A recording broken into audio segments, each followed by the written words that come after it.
नमस्कार, न्यूज 21 देख रहे हैं आप और मैं हूं आपके साथ अखिल। अब खबरें अन्य राज्यों से।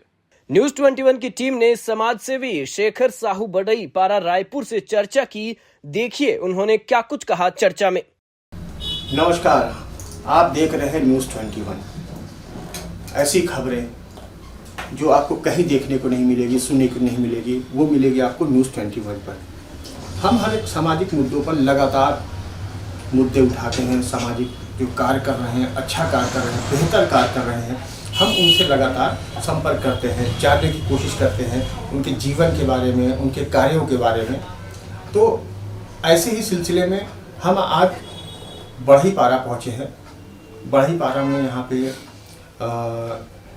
एक काफ़ी नवयुवक हैं, नवयुवा हैं और सामाजिक कार्य में बहुत ही तगड़े से लगे हुए हैं।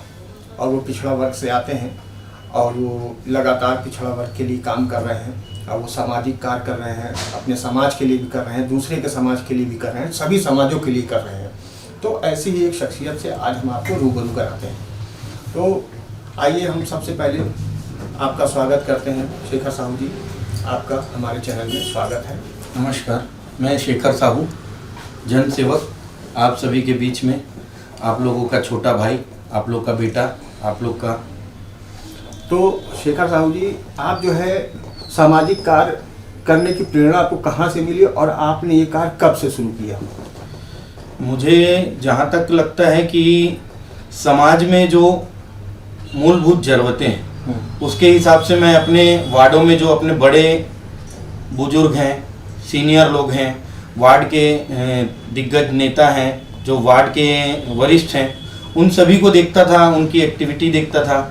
जैसे बचपन में मैं, मेरे चाचा जी थे लक्ष्मी नारायण साहू जी, स्वर्गीय लक्ष्मी नारायण साहू जी, उनको मैं जब देखता था तो वो वार्ड में ऐसा लगता था कि वो उनके पास किसी भी प्रकार से अगर कोई चीज़ का सहयोग ना हो तो भी वो 4 लोगों से मिलकर हाथ पैर जोड़कर अपनी परिस्थिति को बनाते थे। बच्चों के लिए एक्टिविटी करते थे, उनके लिए 15 अगस्त 26 जनवरी में ध्वजारोहण के बाद बच्चों के लिए खेल कूद करवाते थे, कुर्सी दौड़ करवाते थे और छोटे छोटे बच्चों को गिफ्ट देते थे। फिर एक रंगमंच का कार्यक्रम करते थे जिसमें डांस का कार्यक्रम होता था। छोटे छोटे बच्चों को नए नए तरीके से फैंसी ड्रेस करवा के नृत्य करवाया जाता था। और ऐसे ही प्रेरणा मुझे मेरे भैया लोग से भी मिली, जो इनको मैं पार्टियों में, कांग्रेस पार्टी हो चाहे किसी भी दल से आते हों, उनसे मैं उनको काम करते देखता था। तो मुझे ऐसा लगता था कि आज भैया लोग ये कर रहे हैं, मैं इनकी उम्र पे आऊँगा तो मैं भी शायद ऐसा कर सकूं, और मुझे एक जोश मिलता था।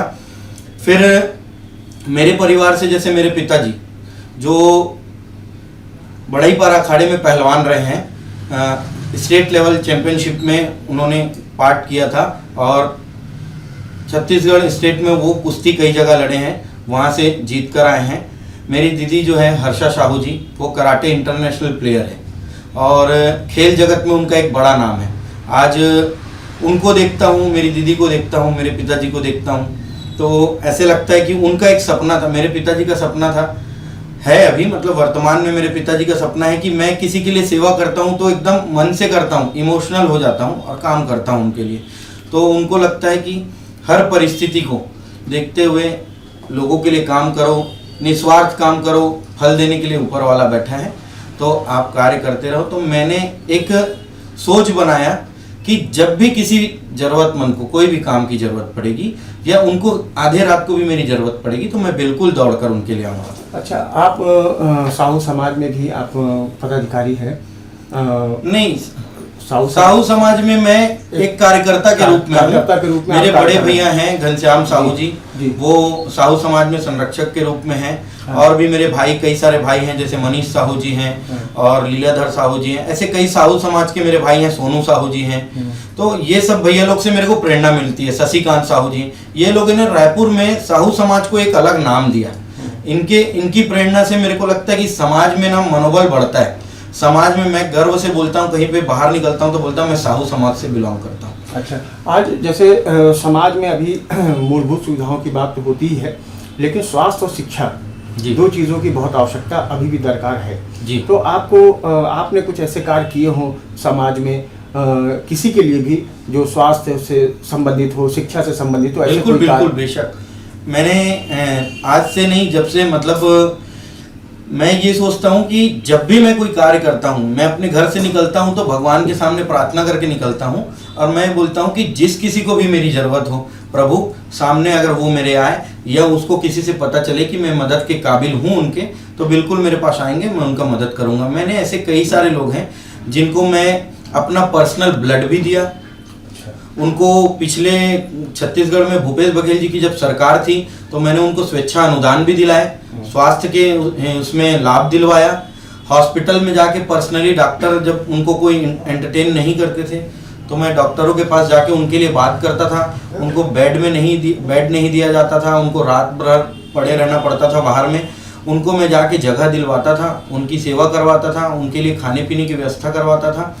और अभी हाल ही में मैंने एक बेमेतरा से एक भाई आया हुआ है, नाम नहीं लूँगा मैं उनका, उनकी माताजी अभी DKS में किडनी के प्रॉब्लम से जूझ रही हूँ, उनकी दोनों किडनियाँ खराब हैं। तो उन्होंने मेरे को फ़ोन किया कि भैया मैं बाहर में मेरी मम्मी एडमिट है, तो उनको मैं रायपुर ला सकता हूँ क्या, आप अगर कुछ मदद करें। तो मैं बोला बिल्कुल ले आओ। मैंने डायरेक्ट हेमंत शर्मा जी से, जो DKS के जो डीन हैं, मैंने उनसे बात की। मैं बोला सर आपका आशीर्वाद चाहिए, आपका छोटा भाई हूँ। मैं बोला एक पेशेंट आ रहे हैं, उनको डायलिसिस के लिए यहाँ पे एडमिट किया जाए और उनकी जो भी सुविधाएं हैं उनको प्रोवाइड की जाए करके। तो उनको आज एडमिट किए, आज वो स्वस्थ हैं, मस्त हैं। और बीच में मैंने एक भाई है हमारे पार्टी से, उनको भी मैंने ब्लड दे के आया, प्लेटलेट ब्लड। और भी कई सारी जगह हैं, जैसे एक बच्ची थी जो पिछले 4-5 साल से यादव समाज से हैं, बिलोंग करती है वो बच्ची, 4 या 5 साल की है अभी। उस बच्ची को 4-5 साल से वो गली गली घूम रहे थे, ये नेता वो नेता, ये बड़े अधिकारी, इनके पास जाना, लेकिन उनको कोई महत्व नहीं मिल रहा था, सिर्फ डेट पे डेट दिया जा रहा था।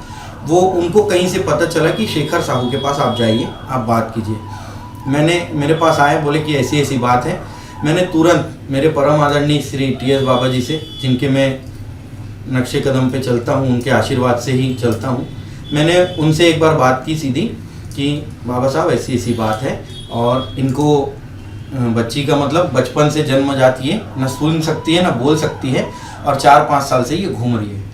तो उसके बाद उन्होंने डायरेक्ट डॉक्टर से मुझे कंसल्ट करवाया और वो वहाँ पे जो मेकाहारा में अमित पांडे करके कोई डॉक्टर थे, उस अमित पांडे जी ने मुझे डायरेक्ट यही बोला कि सर आपने बोल दिया और हो जाएगा, जैसे यहाँ पे नया मशीन प्रोवाइड होगा हम उस बच्ची का ऑपरेशन बहुत सक्सेसफुली करेंगे। और 2 से 2.5 महीने के बाद उन्होंने मुझे अपना रिजल्ट दे दिया। उस बच्ची को उन्होंने सक्सेसफुली उसका ऑपरेशन किया, उसको मशीन लगवा दिया। आज वो बच्ची मेरे पास आती है, मुझे चाचा बोलती है, मुझे खुशी होती है, मैं गर्व महसूस करता हूँ और इतना प्यारा लगता है उसका बात। वो जब आधा टूटा वर्ड बोलती है ना तो बहुत खुशी मिलती है उसको। आज वो सुन भी सकती है, बोल भी सकती है, बहुत प्यारा लगता है वो बात। चलिए, तो आप जैसे कि देख रहे थे कि आज हम एक समाज सेवी के साथ हम चर्चा कर रहे थे और समाज सेवी जो है वो कई सारे अपने सामाजिक मुद्दों को रखे और उन्होंने बताया कि उन्होंने क्या क्या कार्य किया, कितनी मेहनत की है और वो आगे अभी नवयुवा हैं, उनका भविष्य जो है सुंदर हो, उज्जवल हो, हम यही कामना करते हैं। और हम ऐसे ही मुद्दों पर लगातार आपको बात कराते रहेंगे, ऐसे समाज सेवियों से मिलाते रहेंगे जिन्होंने समाज में कुछ बेहतर किया है या कुछ बेहतर करने की चाहत रखते हैं। मैं हूँ